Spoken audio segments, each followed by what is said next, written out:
Good morning my dear students, कैसे हैं आप सब। आइए क्लास 9th का सोशल साइंस एसएसटी आज हम लोग पढ़ेंगे। फर्स्ट चैप्टर में कुछ पेज पढ़े थे और कुछ बचा हुआ था। आइए देखते हैं। आपको याद होगा हम फर्स्ट चैप्टर में आपको पढ़ा रहे थे फ्रांसीसी क्रांति। किसके बारे में? फ्रांसीसी क्रांति के बारे में।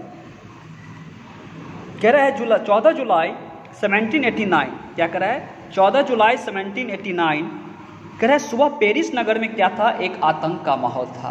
कह रहा है ये सुबह एक ऐसा सुबह लेके आया जो पूरे के पूरे पेरिस नगर में एक आतंक का माहौल बना दिया। देखिए, कह रहा है सम्राट ने सेना को शहर में घुसने का आदेश दे दिया। अब बात थी कि वह सेना के नागरिकों पर गोलियां चलाने का आदेश देने वाला है। कह रहा है ऐसा कुछ लोगों के द्वारा अफवाह उड़ा दिया गया कि सम्राट ने ये आदेश दिया है कि नगर में बसने वाले, शहर में बसने वाले जितने भी लोग हैं सब पे सम्राट ने गोलियां, अपने सेना को आदेश दिया है कि गोलियां चलाने का। ठीक है। लगभग 7,000 मर्द और औरत, जब लोगों को ये पता चले कि ज़िंदगी का आज आखिरी दिन है तो कुछ न कुछ तो करेगा ही। ठीक है। इसी में क्या हो गया कि लगभग 7,000 मर्द और औरत टाउन हॉल के सामने एकत्र हुए। ये सारे के सारे लोग टाउन हॉल के सामने क्या हो गए? इकट्ठा हुए। उन्होंने एक जन सेना का गठन कर लिया। उन्होंने सारे के सारे लोग मिलकर ऐसा किए कि एक जन सेना का गठन करने का उन्होंने निर्णय किया। हथियारों की खोज में बहुत से सरकारी भवनों में जर्मन प्रवेश कर गए। अब ये लोग सेना के जो सम्राट है उसके सेना से लड़ाई करने के लिए उसे भी क्या कहिए, कुछ न कुछ तो वेपन्स चाहिए ही, कुछ न कुछ तो हथियार चाहिए ही।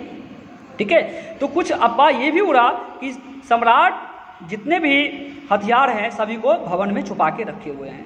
ठीक है। अब सारे के सारे लोग क्या किए? एकत्र हुए और एक गठन कर लिए, एक जन सेना का गठन किया और हथियार की खोज में वे बहुत से सरकारी भवनों में जर्मन प्रवेश कर गए। ठीक है। अर्थात सैकड़ों लोग एक समूह पेरिस नगर के पूर्वी भाग की ओर चल पड़ा और बास्तिल किले को जेल को तोड़ डाला। बास्तिल किला एक ऐसा किला था, ठीक है, जो लोगों के द्वारा अगर कुछ किया जाता तो सेना के द्वारा, ठीक है, सम्राट के द्वारा अपनी सेना को आदेश देकर उन्हें जेल में डाल दिया जाता था। ठीक है। सारे के जो भी लोग जेल में थे, ठीक है, उन सभी को क्या किया गया? निकाल दिया गया और उसे तोड़ डाला गया। जहां भारी यात्रा में क्या था? गोला बारूद मिलने की संभावना थी, पॉसिबिलिटी थी, लेकिन क्या हुआ? मिला नहीं। हथियारों पर कब्जे की इस तरह लड़ाई से बास्तिल का कमांडर मारा गया। ऐसा हो गया कि लोगों की भीड़ में एक कमांडर जो था बास्तिल का वो भी क्या हो गया? मारा गया। बहुत सारे कैदी क्या हो गए? छुड़ा लिए गए। यद्यपि उनकी संख्या केवल 7 थी। सम्राट की निरंकुश शक्तियों का प्रतीक होने के कारण बास्तिल किला लोगों का घृणा का केंद्र था। अब एक क्वेश्चन ये भी बनता है कि बताइए कि बास्तिल का किला घृणा का केंद्र क्यों था? तो आपको पता होगा कि बास्तिल का किला घृणा का केंद्र इसलिए था क्योंकि लोगों को ये कुछ अफवाह फैला दी गई थी कि सम्राट ने बास्तिल किले से ही अपने सेना को ये आदेश दिया है कि लोगों को गोलियों से क्या करने के लिए? मारने के लिए। ठीक है। इसीलिए लोगों के लिए बास्तिल का किला एक घृणा का केंद्र बन गया क्योंकि सम्राट ने इसी से जो है किले से आदेश दिया था। ठीक है। इसीलिए कह रहा है, इसलिए किले को क्या किया गया? ढहा दिया गया, तोड़ दिया गया। उसके अवशेष बाजार में उन लोगों को बेच दिए गए और जो भी उसके शेष बचे तोड़ने के बाद उसे बाजारों में क्या किया गया? बेच दिया गया। ध्वंस और बतौर स्मृति सजोने चाहते थे। इस घटना के बाद कई दिनों तक पेरिस तथा देश के देहाती क्षेत्रों में कई संघर्ष हुए। अधिकांश जनता पाव रोटी की महंगी कीमतों का विरोध कर रही थी। अब ऐसा समय आ गया कि देश की स्थिति काफ़ी जो है सो क्या था? असम्मानजनक हो गया। मतलब ये कि जो भी वस्तुएं थी, ठीक है, वो सारे के सारे महंगी बिकने लगी। अभी उस समय पाव रोटी की रेट इतनी ज़्यादा बढ़ी, ब्रेड, ठीक है, इतना ज़्यादा बढ़ गया कि लोग उसे खरीद नहीं पा रहा था और लोग इस विरोध भी करना शुरू कर दिया। इससे कह रहा है इतिहासकारों ने एक लंबे घटनाक्रम की ऐसी शुरुआत करियों के रूप में देखा जिसे परिणित कर रहा है कि फ्रांस के सम्राट को फांसी दिए जाने में हुई। हालांकि उस समय अधिकांश लोगों को ऐसे नतीजे को उम्मीद नहीं थी कि ऐसा क्यों और कैसे हुआ। लोग समझ भी नहीं पाए। कई सारे जो इतिहासकार थे, हिस्टोरिकल थे, वो लोग समझ भी नहीं पाए कि सडनली एकाएक ऐसा क्या हुआ जो लोगों में एक बास्तिल किला के प्रति या सम्राट के प्रति इतना घृणा हो गया। ठीक है। अब आइए 18वीं सदी के उत्तरार्ध में फ्रांसीसी साम्राज्य कह रहा है सन 1774 में बुर्बो राजवंश लुई 16वां फ्रांस की राजगद्दी पर आसीन हुआ। पूर्वे के कह रहे लुई सोलमा जब फ्रांस की राजगद्दी पर आसीन हुआ, जैसे ही वो बैठा, लुई सोलमा फ्रांस की राजगद्दी पर जैसे ही बैठा, उस समय उसकी उम्र केवल 20 साल थी। उस समय लुई सोलमा की उम्र कितनी थी? केवल 20 साल। उसका विवाह ऑस्ट्रिया की राजकुमारी एंथोनिन से किया गया हुआ था। राजवहन के समय जैसे ही वो बेचारे गद्दी पर तो बैठ गए, लेकिन राजकोष पूरी के पूरी खाली पड़ा। जैसे ही राजकोष खाली हुआ तो अब इतने बड़े जो भवन हैं, इतने जो बड़े सम्राट, इतने बड़े जो सेवक है, इतने जो कर्मचारी है, सभी को कैसे चलाया जा सकता है जब राजकोष ही खाली है? तो लंबे समय तक चले युद्धों के कारण फ्रांस के तटीय संसाधन नष्ट हो गए थे। ऐसा हुआ था कि फ्रांस में पूरी तरह से वित्तीय संसाधन नष्ट हो गया, क्योंकि ये जो युद्ध चला एक लॉन्ग टर्म तक चला था। ठीक है, कह रहा है वर्साया के विशाल महल और राज दरबार की शान और शौकत बनाए रखने के लिए फिजूल खर्च को बोझ अलग से था। एक तो इतना बड़ा भवन था, उसका जो फिजूल खर्च था, उसके शान और शौकत को बनाए रखने के लिए जो कुछ फिजूल खर्च थे उसे भी बनाए रखना था। ठीक है, लुई सोलमा के शासनकाल में फ्रांस ने अमेरिका के 13 उपनिवेशों को साझा शत्रु ब्रिटेन से आज़ाद करने की सहायता दी थी।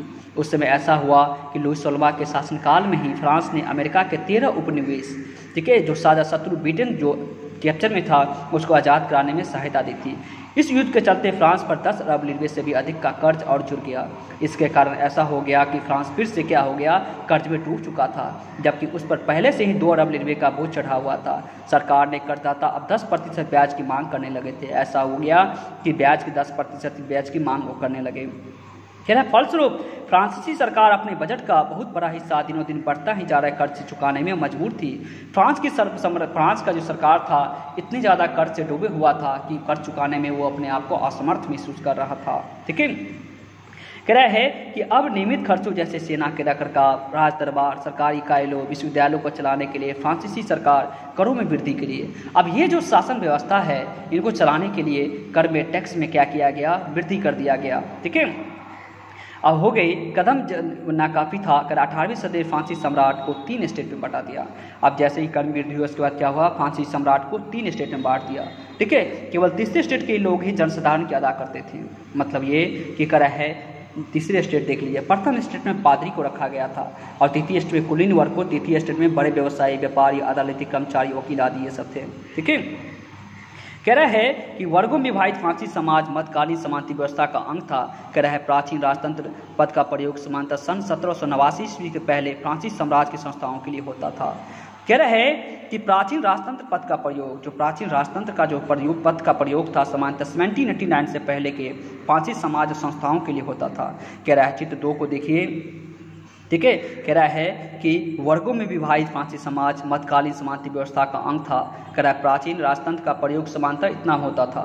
फ्रांसीसी समाज की वर्ग व्यवस्था को दर्शाता है। फ्रांसीसी समाज जो है, चित्र 2 जिसको आपने देखा है, चित्र 2, ये किसके वर्ग व्यवस्था को क्या करता है, मैं बताया हूँ अभी कि वर्ग को 3 भाग में बांटा गया था, प्रथम स्टेट, द्वितीय स्टेट और तृतीय स्टेट। जब कभी भी क्वेश्चन आए कि बताओ फ्रेंच रिवोल्यूशन में जो है कितने स्टेट में बांटा गया था, उसे 3 स्टेट में, कैसे क्या, प्रथम स्टेट, द्वितीय स्टेट और तृतीय स्टेट। ठीक है, पूरी आबादी का लगभग 90% कह रहा है कि जो है किसान था। जितना उस देश की आबादी थी उसका जो है 90% किसान ही था, लेकिन ज़मीन के मालिक किसानों की कह रहा है संख्या बहुत कम थी। लेकिन ये किसान तो थे, लेकिन इनके पास ये ज़मीन नहीं थी, इसीलिए लैंडलॉर्डेड, ये जमींदार नहीं थे। देखिए, लगभग 60% ज़मीन कुलीन, चर्च और तीसरे स्टेट के अमीरों का अधिकार था। लगभग 60% ज़मीन पे इन लोगों का अधिकार था, कुलीन का, चर्च का और तीसरे स्टेट के अमीरों का अधिकार था। प्रथम 2 स्टेट, कुलीन वर्ग और पादरी वर्ग के लोगों को कुछ विशेषाधिकार जननाथ प्राप्त था।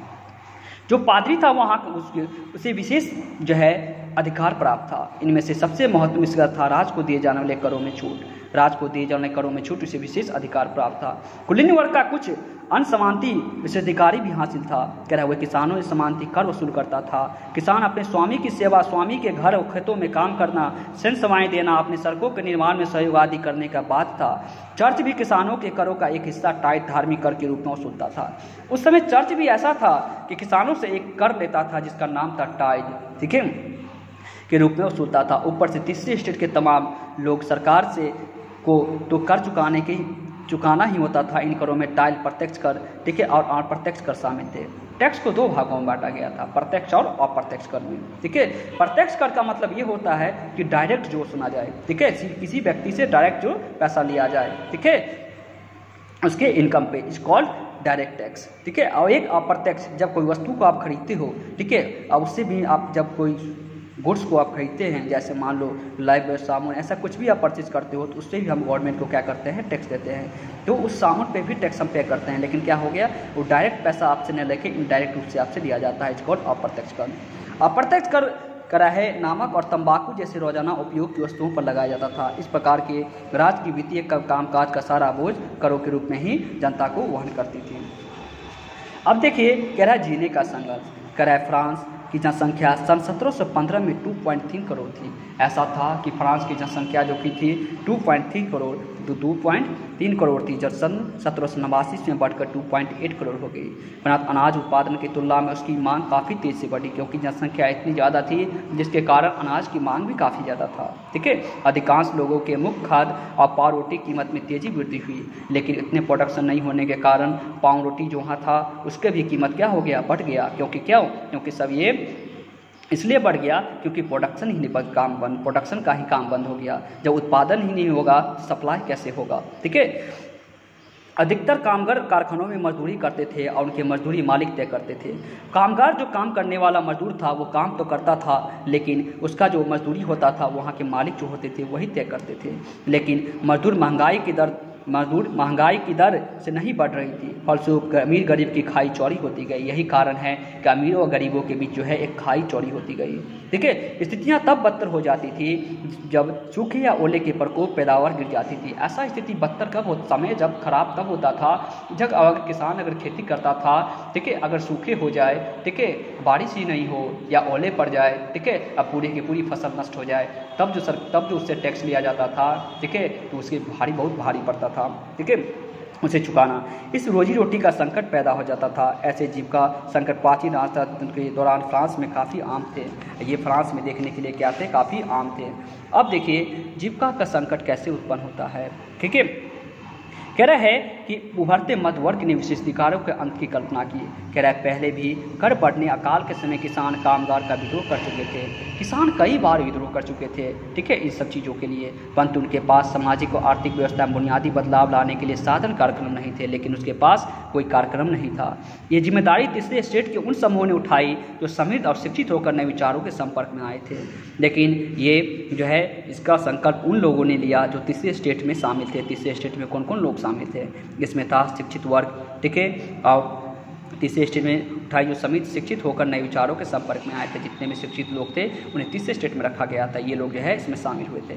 18वीं सदी में एक नई सामाजिक समय का उदय हुआ। 18वीं सदी पूरे फ्रांस के साम्राज्य में फ्रेंच रिवोल्यूशन एक ऐसा समय लेके आया जो पूरे के पूरे सामाजिक कह रहा है। 18वीं सदी में एक सामाजिक समूह का उदय हुआ, एक नया उदय हुआ जिसे मध्य वर्ग कहा गया। पूछा जाए जब भी क्वेश्चन कि बताओ फ्रेंच रिवोल्यूशन में मध्य वर्ग कब कहा, किसे कहा गया, ठीक है, तो बताना होगा आपको। 18वीं सदी का एक नया सामाजिक समूह उदय हुआ और इसे ही मध्य वर्ग कहा गया, जिसने फैलते समुद्र व्यापार के ऊनी तथा रेशमी वस्त्रों का उत्पादन के बल पर संपत्ति अर्जित करती थी। ऊनी और रेशमी कपड़ों का यह तो निर्यात किया जाता था या समाज के सभी लोग से उसे खरीद लेते थे, ठीक है। तीसरे स्टेट में इन सौदागारों निर्माताओं के अलावा प्रशासनिक सेवा और वकील जैसे पेशेवर लोग भी शामिल थे। ये सभी पढ़े लिखे थे और इनका मानना था कि समाज के किसी भी समूह के पास जन्म विशेषाधिकार नहीं होना चाहिए। आपको पता होगा जन्म विशेषाधिकार का मतलब ये कि किसी को जन्म से ही विशेषाधिकार प्राप्त हो। उसके पूर्वज अगर धनी हैं तो उसके बच्चे भी धनी ही रहेंगे, ठीक है। उसके पूर्वज के पास, उसके एंसेस्टर्स के पास ज़्यादा ज़मीन है, ज़्यादा जमींदार है, लैंड लॉर्डेड है वो, ठीक है, तो उसके बच्चे भी लैंड लॉर्डेड ही होंगे, ठीक है। ये क्या था, जन्माधिकार नहीं होना चाहिए, लोगों का ये मत था। किसी व्यक्ति की सामाजिक हैसियत का आधार इसकी योग्यता ही होना चाहिए। जो शिक्षित वर्ग थे वो मानते थे किसी व्यक्ति की सामाजिक हैसियत का अधिकार उसकी योग्यता होनी चाहिए, ठीक है, उसकी एबिलिटी होनी चाहिए। कह रहे स्वतंत्रता, समान नियमों तो समान अवसरों के विचार पदाही समाज की यह परिकल्पना जॉन लॉक और जो टोक शुरू से जैसे दार्शनिक प्रस्तुत की थी अपने true treatise of the government में, ठीक है। लॉक ने राजा के निरंकुश अधिकारियों के सिद्धांत का खंडन किया था। रूसो ने इसी विचार को आगे बढ़ाते हुए जनता और उसके प्रतिनिधियों के बीच एक सामाजिक अनुबंध पर आधारित सरकार के प्रस्ताव रखा, जिसको मॉन्टेस्क्यू ने the spirit of the laws नामक रचना। सरकार के अंदर विधायिका, कार्यपालिका और न्यायपालिका के बीच सातता विभाजन की बात कही। उन्होंने कहा कि पूरे कार्य जो है सरकार को कह रहा है सामाजिक अनुबंध पर आधारित सरकार का प्रस्ताव रखना। मॉन्टेस्क्यू एक ऐसे व्यक्ति थे, कह रहे the spirit of the laws नामक रचना में उसने एक पुस्तक लिखा जिसका नाम था स्पिरिट ऑफ द लॉज नामक रचना में उन्होंने 3 चीज़ों में बांटा इसको, विधायिका, कार्यपालिका और न्यायपालिका। बड़ा सत्ता का विभाजन इन्हों के बीच में होना चाहिए। ठीक है, जब संयुक्त राज्य अमेरिका ने 13 उपनिवेश में ब्रिटेन में खुद को आज़ाद घोषित कर दिया था तो वही इसी मॉडल को सरकार बनी थी। जैसे ही सब संयुक्त राज्य अमेरिका में 13 उपनिवेश ने ब्रिटेन को खुद को आज़ाद घोषित कर दिया तो उस समय वहाँ की सरकार जो बनी इसी तरह बनी थी, इसी मॉडल पे बनी थी। फ्रांस के राजनीतिक चिंतकों के लिए अमेरिकी संविधान और उसमें दी गई व्यक्तिगत अधिकारों की गारंटी प्रेरणा का एक महत्वपूर्ण स्रोत था। दार्शनिकों ने इन विचारों पर कॉफ़ी हाउसों सैलानों की गोष्ठियों में गर्मा गर्म बहुत बहस हुआ करता था। और जब भी कोई लोग कॉफ़ी पीने के लिए बैठते थे वहाँ पे हाउस में, सैलानों की गोष्ठियाँ जब भी होती थी, लोग बहस करते थे तो इस चीज़ पे बहुत ज़्यादा चर्चा होती थी, गर्मा गर्म बहस होती थी। पुस्तकें, अखबारों के माध्यम से इनका व्यापक प्रचार प्रसार भी हुआ। ठीक है, पुस्तकों अखबारों के लोगों के बीच जोर से पढ़ा जाता था। उस समय ऐसा था, लोग पुस्तक और अखबार खूब पढ़ते थे। ठीक है, ताकि अनपढ़ भी उन्हें समझ सके। इसी समय लुईस सोल्मा द्वारा राज्यों के खर्चों का पूरा करने के लिए फिर से कर लगाने की खबर के प्रति उच्च अधिकार वाली व्यवस्था में युद्ध गुस्सा भड़क गया। अब ऐसा हो गया, लुईस सोल्मा जो राजगद्दी पर बैठा था उसके लिए समस्या तो खड़ी था ही, उसके लिए बहुत ज़्यादा समस्या था क्योंकि राज की जो देख रेख है, राज की जो खर्च व्यवस्था है उसको बनाए भी रखना है, उसकी सुंदरता ये सभी चीज़ बनी रहनी चाहिए, ऐसा ना हो कि ख़त्म हो। इसके लिए उसके पास जैसे ही उसने राजगद्दी पर बैठा था पूरे के पूरे जो है जो राजकोष खाली पाया। राजकोष में कुछ भी पैसा नहीं बचा था, लेकिन उसे इसकी सुंदरता, इस महल की सुंदरता, यहाँ के लोगों के लिए ठीक ठाक व्यवस्था, ये सारी चीज़ करना इसके लिए बहुत टफ हो गया। इसलिए इन्होंने क्या किया, कर को बढ़ाया। जैसे ही उसने कर को, टैक्स को ज़्यादा बढ़ा दिया तैसे ही लोगों के बीच में क्या हो गया, गुस्सा फूट गया, क्योंकि लोग पहले से ही इस चीज़ से दबे हुए थे। पता होगा आपको कि उस समय लोग जब किसान खेती करते थे अपने खेतों में, ठीक है, जब कभी ठीक है ओला गिर जाता था, सुखाड़ आ जाता था, ठीक है, बाढ़ आ जाता था तो उस समय किसान का फसल पूरी तरह से नष्ट हो जाता था। ठीक है, जीवन और मरण का संकट इन लोगों के बीच पैदा हो जाता था। ठीक है, आज इतना रन दीजिए, 150 थैंक यू। अब हम पर डे ठीक है 2 दिन पे कंप्लीट किया जाएगा आप लोगों का। ठीक है, अब परसों ठीक है मंडे को फिर आप मिलते हैं। ठीक है, और नेक्स्ट डे हम लोग क्रांति की शुरुआत पढ़ेंगे। ठीक है, 150 थैंक यू फॉर डे, आप लोग पढ़िए।